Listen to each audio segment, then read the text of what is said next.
Bagyong Christine, napanatili ang lakas habang kumikilos pahilaga-hilagang kanluran sa silangan ng Catanduanes. Update, pinakahuling ulat, lokasyon, 470 kilometers hilagang silangan ng Dirac, Catanduanes.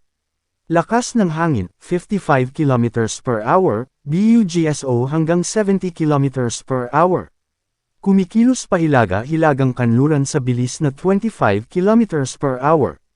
Malalakas na hangin hanggang 350 kilometers mula sa gitna. Tropical Cyclone Wind Signal Number 1. Pag-asang maranasan ang malalakas na hangin sa loob ng 36 na oras. Katimugang bahagi ng Batanes, Cagayan, kabilang ang Babuyan Islands.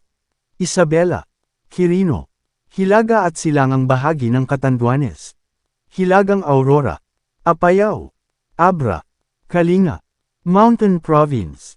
Ifugao, Ilocos Norte, Hilagang Ilocos Sur, Hilagang silangan ng Nueva Vizcaya, iasahang ulan dahil sa bagyong Christine at pormal na habagat.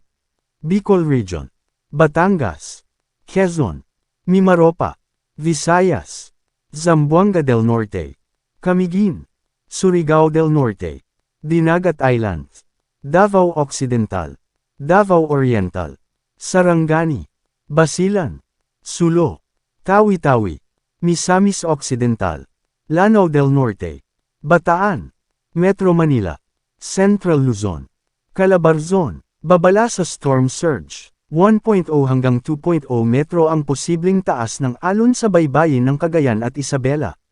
Kalagayan ng karagatan, maalon hanggang napakaalon, hanggang 2.5 m sa Catanduanes, Palawan, Zamboanga del Norte, Camiguin, at iba pa.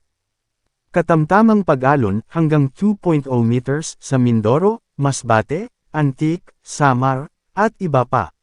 Pinapayuhang huwag munang pumalaot ang mga mangingisdang may maliliit na bangka. Inaasahang landol at paglabas ng PAR. Posibleng maglandfall sa mainland Cagayan sa Biyernes ng gabi hanggang Sabado ng umaga, 19 ng Hulyo. Posibleng lumabas ng PAR sa Sabado ng gabi o Linggo ng umaga.